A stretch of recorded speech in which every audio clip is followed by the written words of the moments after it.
എല്ലാവർക്കും നമസ്കാരം.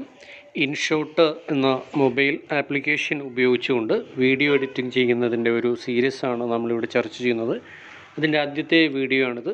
ആദ്യത്തെ വീഡിയോയിലൂടെ പറയാൻ ഉദ്ദേശിക്കുന്നത് ഈ ഇൻഷോട്ട് വീഡിയോ എഡിറ്റർ എങ്ങനെയാണ് ഇൻസ്റ്റാൾ ചെയ്യുക, അതിൻ്റെ ക്യാൻവാസ് സൈസ് സെറ്റ് ചെയ്യുന്നത്, അതുപോലെ അതിൻ്റെ വാട്ടർമാർക്ക് റിമൂവ് ചെയ്യുന്നത് തുടങ്ങിയ അടിസ്ഥാന കാര്യങ്ങളാണ് ഇതിലൂടെ നാം ചർച്ച ചെയ്യുന്നത്. അപ്പോൾ നമുക്കിതിന് ഇൻസ്റ്റാൾ ചെയ്യുന്നതിനായി പ്ലേ സ്റ്റോറിൽ സെർച്ച് ചെയ്യുന്ന ഭാഗത്ത് ഇൻഷോട്ട് എന്ന് ടൈപ്പ് ചെയ്ത് സെർച്ച് ചെയ്താൽ കിട്ടുന്ന റിസൾട്ടാണ് വീഡിയോ എഡിറ്റർ ആൻഡ് മേക്കർ എന്ന ഈ ഒരു ഐക്കണിലുള്ള ഇതാണ് ഇൻഷോട്ട്. ഇത് ഇൻസ്റ്റാൾ ചെയ്തതിന് ശേഷം നമുക്കൊന്ന് ഓപ്പൺ ചെയ്യാം. ഓപ്പൺ ചെയ്യുമ്പോൾ വരുന്ന വിൻഡോയാണ് ഈ കാണുന്നത്. ഇതിൽ വീഡിയോ എഡിറ്റിംഗ് മാത്രമല്ല ഫോട്ടോ എഡിറ്റ് ചെയ്യാം, അതുപോലെ തന്നെ കൊളാഷുകൾ നിർമ്മിക്കാനായിട്ട് സാധിക്കും. നമുക്ക് വീഡിയോ എഡിറ്റ് ചെയ്യുന്നതിനായി വീഡിയോ എന്ന ഭാഗത്ത് നിന്ന് ക്ലിക്ക് ചെയ്യുക. ഇവിടെ നേരത്തെ തന്നെ എഡിറ്റ് ചെയ്തതാണ് താഴെ ഡ്രാഫ്റ്റ് എന്ന രൂപത്തിൽ കാണാനായിട്ട് കഴിയുക. നമുക്ക് നേരത്തെ എഡിറ്റ് ചെയ്തത് തന്നെ വീണ്ടും എടുത്തുകൊണ്ട് എഡിറ്റ് ചെയ്യാനുള്ള ഒരു അവസരം കൂടെ ഇതിനകത്ത് ലഭ്യമാണ്. നമുക്ക് പുതിയൊരു വീഡിയോ എഡിറ്റ് ചെയ്യുന്നതിലേക്കായി ന്യൂ എന്നതിൽ ക്ലിക്ക് ചെയ്യുക. അപ്പോൾ അതിലേക്ക് ചേർക്കേണ്ടത് നമുക്ക് വീഡിയോ ചേർക്കാനായിട്ട് കഴിയും, അതുപോലെ ഫോട്ടോസ് ചേർക്കാനായിട്ട് കഴിയും. നമുക്കൊരു ചെറിയൊരു വീഡിയോ ഇതിലേക്ക് ആഡ് ചെയ്യാം. ചേർക്കേണ്ട വീഡിയോകളിലൊന്ന് ക്ലിക്ക് ചെയ്ത് പിടിച്ചാൽ നമുക്കത് പ്ലേ ചെയ്ത് കാണാം. അതല്ലെങ്കിൽ ജസ്റ്റ് ഒന്ന് ക്ലിക്ക് ചെയ്താൽ നമുക്ക് ഒന്നോ രണ്ടോ വീഡിയോകൾ അതിലേക്ക് ചേർക്കാനായിട്ട് സാധിക്കുന്നതാണ്. അങ്ങനെ സെലക്ട് ചെയ്ത് ടിക്ക് മാർക്ക് കണ്ടു കഴിഞ്ഞാൽ താഴെയുള്ള ഈ പച്ച നിറത്തിൽ ക്ലിക്ക് ചെയ്താൽ ഈ വീഡിയോ അതിലേക്ക് വരുന്നതായിട്ട് കാണാം. ഇനി ഇതിൽ പ്രധാനമായിട്ടും ശ്രദ്ധിക്കേണ്ട രണ്ട് കാര്യങ്ങൾ, ഇതിൻ്റെ ക്യാൻവാസ് സൈസ് സെറ്റ് ചെയ്യുക എന്നുള്ളതാണ്. ഇവിടെ നമുക്ക് ക്യാൻവാസ് എന്ന് കാണാം. ഈ ക്യാൻവാസ് പലതരത്തിലുള്ള ക്യാൻവാസുകൾ ലഭ്യമാണ്. ഇത് 9:16 എന്നൊരു റേഷ്യോ ആണ്. ഇത് 4:5, 1:1 ഇങ്ങനെ തുടങ്ങിയ വിവിധ ക്യാൻവാസ് സൈസുകൾ നമുക്ക് ലഭ്യമാണ്. നമ്മുടെ ആവശ്യാനുസരണമുള്ള സൈസുകളാണ് ഇതിൽ നിന്നും തിരഞ്ഞെടുക്കേണ്ടത്. ഇപ്പോൾ നമുക്കിവിടെ കാണാം, ഇവിടെ നമുക്ക് മറ്റ് ക്യാൻവാസുകൾ എടുത്തു കഴിഞ്ഞാൽ മുകളിലും താഴെയായിട്ട് കറുപ്പ് നിറത്തിൽ അതിൻ്റെ ഒരു ബാക്ക്ഗ്രൗണ്ട് വരുന്നതായിട്ട് കാണാം. നമ്മൾ ഈ ഒരു വീഡിയോ എടുത്തിരിക്കുന്നത് പോർട്രേറ്റിലാണ് എടുത്തിരിക്കുന്നത്. അത് നമുക്ക് യൂട്യൂബിലൊക്കെ തന്നെ അപ്ലോഡ് ചെയ്യുന്നതിനുള്ള ആവശ്യത്തിനാണ് നമ്മളിത് എഡിറ്റ് ചെയ്യുന്നത്. അതുകൊണ്ട് തന്നെ നമുക്കിവിടെ 16:9 എന്നൊരു ഓപ്ഷനുണ്ട്. ഈ ഒരു ഓപ്ഷൻ നമുക്ക് സെലക്ട് ചെയ്ത് ഈ ഒരു ഓപ്ഷനാണ്, ഈ ഒരു ക്യാൻവാസ് സൈസാണ് നമ്മളിവിടെ ഉപയോഗിക്കാനായിട്ട് പോകുന്നത്. ഇതുകൂടാതെ മറ്റൊരു ഓപ്ഷൻ നമുക്കിവിടെ തൊട്ട് മുകളിൽ കാണാം, ഒരു സ്ക്രോൾ ചെയ്യാൻ കഴിയുന്ന ഒരു ഭാഗം. ഇത് സ്ക്രോൾ ചെയ്യുന്നതനുസരിച്ച് നമുക്കതിന് വീഡിയോ കണ്ടൻറ്റ് സൂം ചെയ്യാനോ സൂം ഔട്ടാക്കാനോ ഒക്കെ തന്നെ നമുക്ക് സാധിക്കുന്നതാണ്. അതിനുശേഷം ഈ ടിക്ക് മാർക്കിൽ ക്ലിക്ക് ചെയ്യുന്നതോടെ ആ ഒരു ക്യാൻവാസ് സൈസിലേക്ക് ആ ഒരു ചിത്രം വന്നിട്ടുണ്ട്. ഇനി രണ്ടാമതായിട്ട് നമുക്കിതിൽ സെറ്റ് ചെയ്യേണ്ടത് ഇതിലെ വാട്ടർമാർക്ക് റിമൂവ് ചെയ്യുക എന്നുള്ളതാണ്.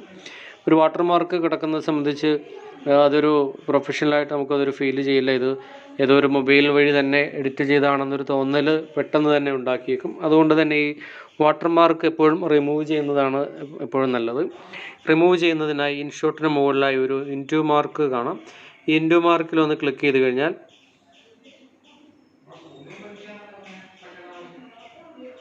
ഇവിടെ രണ്ട് ഓപ്ഷനുകൾ ലഭ്യമാണ്. ഇൻഷോട്ട് പ്രോ എന്നൊരു ഓപ്ഷനുണ്ട്. ഇതിന് പൈസ പേ ചെയ്യേണ്ടതായിട്ടുണ്ട്. നമുക്ക് ഫ്രീ ആയിട്ട് തന്നെ റിമൂവ് ചെയ്യാം. അതിന് ഫ്രീ റിമൂവൽ എന്നുള്ള ഓപ്ഷൻ ആണ് സെലക്ട് ചെയ്യേണ്ടത്. ഫ്രീ റിമൂവ് ഓപ്ഷൻ സെലക്ട് ചെയ്ത് കഴിയുമ്പോൾ അവിടെ പരസ്യം കാണിക്കുന്നുണ്ട്. ആ ഒരു പരസ്യം നമ്മൾ കണ്ടു കഴിഞ്ഞാൽ മാത്രമാണ് ഈ ഒരു ഫ്രീ ഓപ്ഷൻ നമുക്ക് ഉപയോഗിക്കാനായിട്ട് കഴിയുക. അങ്ങനെ ആ പരസ്യം നമ്മൾ കണ്ടു കഴിഞ്ഞാൽ ആ ഒരു വാട്ടർമാർക്ക് അവിടെ റിമൂവ് ചെയ്തു. ഇങ്ങനെ ഒരു വീഡിയോ നമുക്ക് ഇങ്ങനെ റിമൂവ് ചെയ്ത് കിട്ടിക്കഴിഞ്ഞാൽ പിന്നെ നമുക്ക് ആ ഒരു ടെംപ്ലേറ്റുകൾ ഉപയോഗിച്ച് വീണ്ടും മുന്നോട്ടേക്ക് പോകാനായിട്ട് സാധിക്കും. അപ്പോൾ ഇത്തരത്തിൽ ക്യാൻവാസ് നമ്മൾ സെറ്റ് ചെയ്ത് കഴിഞ്ഞു. അതുപോലെ വാട്ടർമാർക്ക് ഇവിടെ നമ്മൾ നീക്കി കഴിഞ്ഞു. ഇനി നമുക്ക് ചെയ്യേണ്ടത് ഈ ഒരു വീഡിയോയിൽ അത്യാവശ്യമായിട്ടുള്ള ഫിൽറ്ററുകൾ നമുക്ക് ആഡ് ചെയ്യാനായിട്ട് കഴിയും. നമുക്കിതിൻ്റെ മുകളിൽ കാണാം മ്യൂസിക്, സ്റ്റിക്കർ, ടെക്സ്റ്റ്, ഫിൽറ്റർ. ഇതിൽ ഫിൽറ്റർ എന്നുള്ള ഓപ്ഷൻ ക്ലിക്ക് ചെയ്താൽ നമുക്കിവിടെ 4 ഓപ്ഷനുകളാണ് കാണാനായിട്ട് കഴിയുക. എഫക്റ്റ് എന്ന് പറയുന്നൊരു ഓപ്ഷനുണ്ട്. ഇതിൽ വിവിധ എഫക്റ്റുകളുണ്ട്. സൂം ചെയ്യാനും സൂം ഔട്ട് ചെയ്യാനും ഒക്കെയുള്ള ഓപ്ഷനുകളുണ്ട്. അതുപോലെ തന്നെ AI എഫക്റ്റ്, ആർട്ടിഫിഷ്യൽ ഇൻ്റലിജൻസിൻ്റെ എഫക്റ്റുകളുണ്ട്. അതുപോലെ ഫിൽറ്റർ എന്നുള്ള ഓപ്ഷനുണ്ട്. നമുക്കിതിലെ ഫിൽറ്ററിലെ അഡ്ജസ്റ്റ്മെൻ്റ് ആണ് ഇപ്പോൾ നമ്മൾ ഉപയോഗിക്കാനായിട്ട് പോകുന്നത്. ആ ഫിൽറ്ററിലെ അഡ്ജസ്റ്റ്മെൻറ്റ് ഉപയോഗിച്ചുകൊണ്ട് അതിൻ്റെ ബ്രൈറ്റ്നെസ് ലെവൽ നമുക്ക് കൂട്ടാനോ കുറക്കാനോ ഒക്കെ കഴിയും. അതുപോലെ കോൺട്രാസ്റ്റ് ലെവൽ കൂട്ടുകയോ കുറയ്ക്കുകയൊക്കെ ചെയ്യാം. ഇത് രണ്ടും പലപ്പോഴും നമുക്ക് ആവശ്യമായി വരുന്നതാണ്. അതിൻ്റെ കോൺട്രാസ്റ്റ് ലെവലും ബ്രൈറ്റ്നെസ് ലെവലും.